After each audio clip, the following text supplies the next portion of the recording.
Hello, and welcome back to another Eduonics tutorial. In this section, we're going over effects and techniques in Photoshop. And in this video, we'll be using a combination of a few different steps to apply a texture to a portrait of a person's face. Textures can be a lot of fun. They can let you breathe some life into areas with negative space and draw more attention to the details of your subject. Generally though, a random texture you'd find online might not match the subject you want to apply it to. This is especially true if your subject has some curves and depth, since most textures will look completely flat up against them. In this tutorial, I'll show you how to apply a texture to a curved object with depth. In this case, my object will be a person's face, and we'll try to make it look as realistic as possible. Here I have a portrait of a woman's face.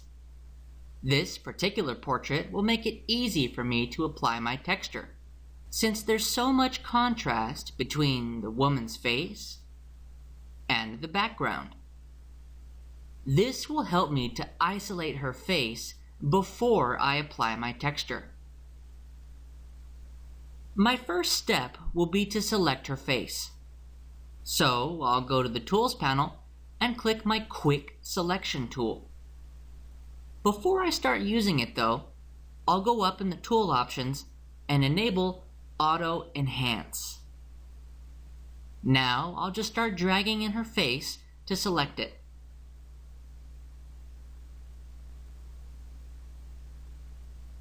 Auto Enhance should automatically be working to make my selection more accurate.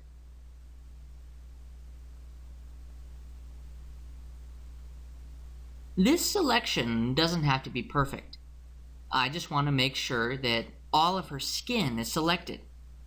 The most important areas to focus on are her nose, lips, and chin.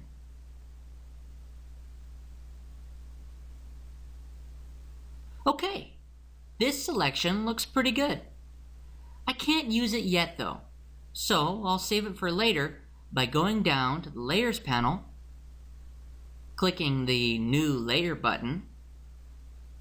Then I'll hit the New Layer Mask button to save this selection to my new blank layer.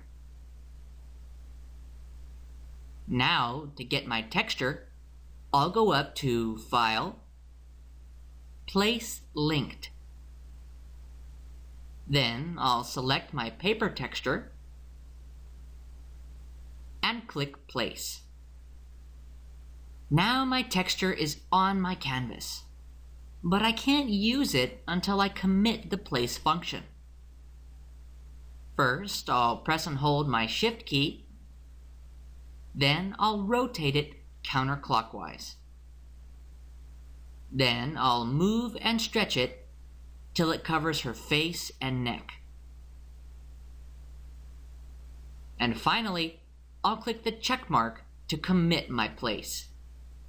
Okay, my texture has now been placed on my canvas. Now I need to copy my mask from my blank layer and apply it to my texture by pressing and holding the Alt key on my keyboard. Then I can click and drag my layer mask from my blank layer to my new texture layer. Now my texture is being masked to match the outline of her face that I selected in the very beginning. I'd like to blend this texture with her face, so I'll go up to the Layers Blend mode and select Overlay.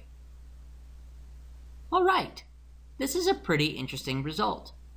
You can definitely see the texture, and it's only showing up on her face and skin. But I think it's still suffering from that texture flatness I was mentioning earlier. I'd like to take just a few steps further to make it look a little more realistic. I'm going to hide my texture layer by clicking its eye icon. Then I'll select my background layer before going to the Channels panel. I'd like to select the channel that has the most detail in her skin. I'll start by clicking the red channel. Okay, so here I'm getting a lot of contrast between her skin and her hair, but I'm not really getting any detail in the skin. I'll switch over to the green channel. Okay, this is a little better. I'm starting to see more depth and shadows in the skin. Now I'll see what the blue channel has to offer. Ooh, now the skin has some contrast in its tones, and I can more easily see the actual texture of the skin itself. I think the blue channel is my winner. I'll go ahead and right-click it. Then I'll click Duplicate Channel. A dialog box has appeared. I'm going to leave everything alone, except for this document option. Here, I'll click the button and go down and click the New option. Then, in the name box, I'll name this Displacement Map. And click OK.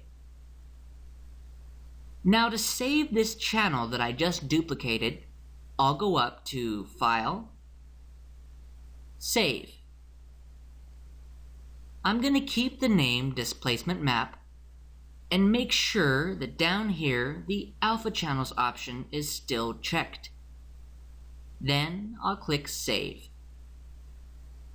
Now that my channel has been saved as its own document, I can close it. And now I'm back to my original document.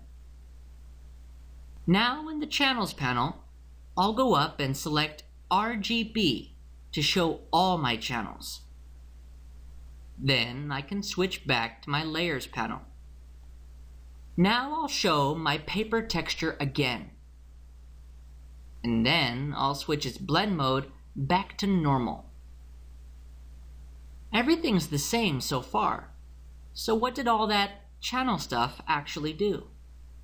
I'll show you right now. With the paper texture still selected, I'll go up to Filter, Distort, Displace. A dialog box has popped up. This is basically asking if I want to scale or tile my displacement map before I apply it. But since the displacement map I made is based on the exact same image as my subject, I'll leave all these values the same. 10 for horizontal scale, 10 for vertical scale, stretch to fit, and repeat edge pixels. Then I'll click the OK button to select my displacement map. Here, I'll select the displacement map I just made and click Open. Did you see that? You may not have noticed, but my paper texture has been changed. Over to the right in the Layers panel, I can see my displace filter I just applied on my paper texture. I'll go ahead and click the eye icon to hide my displace. Did you see it that time? I'll show you again.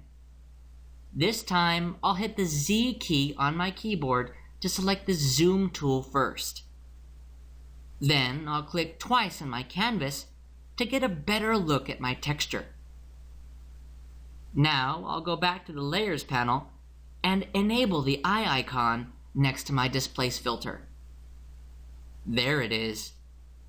The displace filter is using the displacement map I made to try to match the paper texture with the contours and the texture of the skin.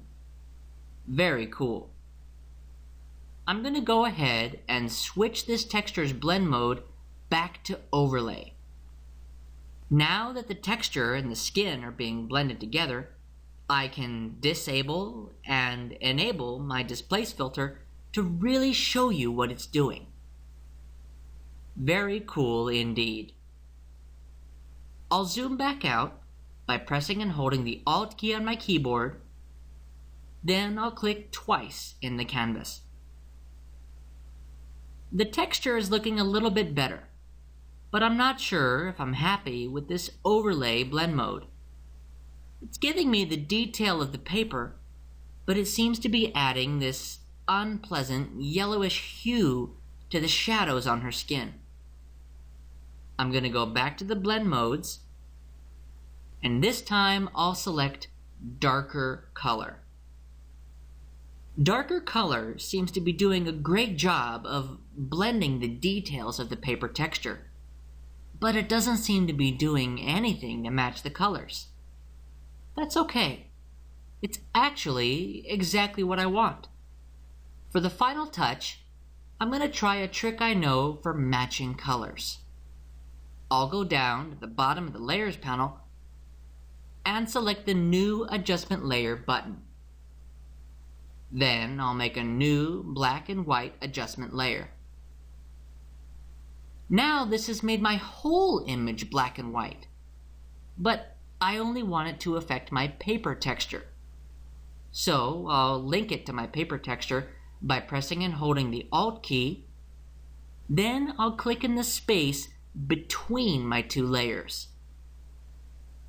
Now the black and white layer is apparently affecting my paper texture, but personally, I don't see any difference.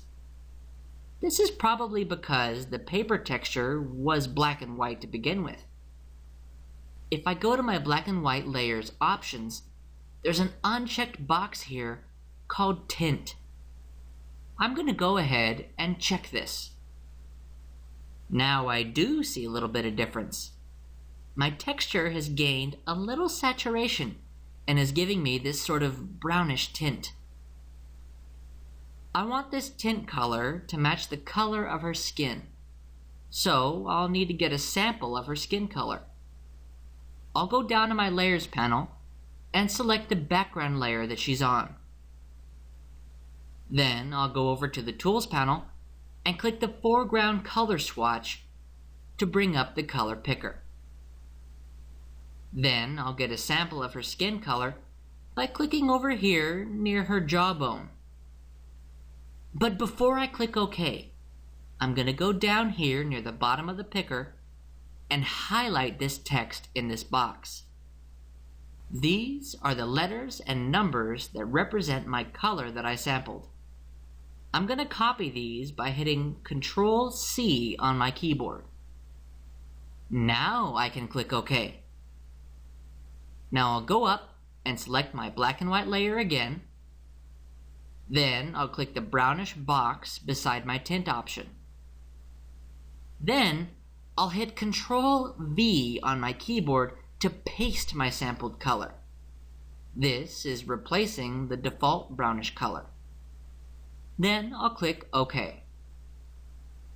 Now the paper texture is not only not black and white anymore, its color actually matches the color of her skin. For the final touch, with my black and white layer still selected, I'll go to its blend mode. Then I'll switch it to overlay. This really condenses the details of the texture and the texture color, making it look fairly realistic on her skin. Okay, that will do it for adding a texture to a person's portrait. I'll go over another effect and technique in the next video.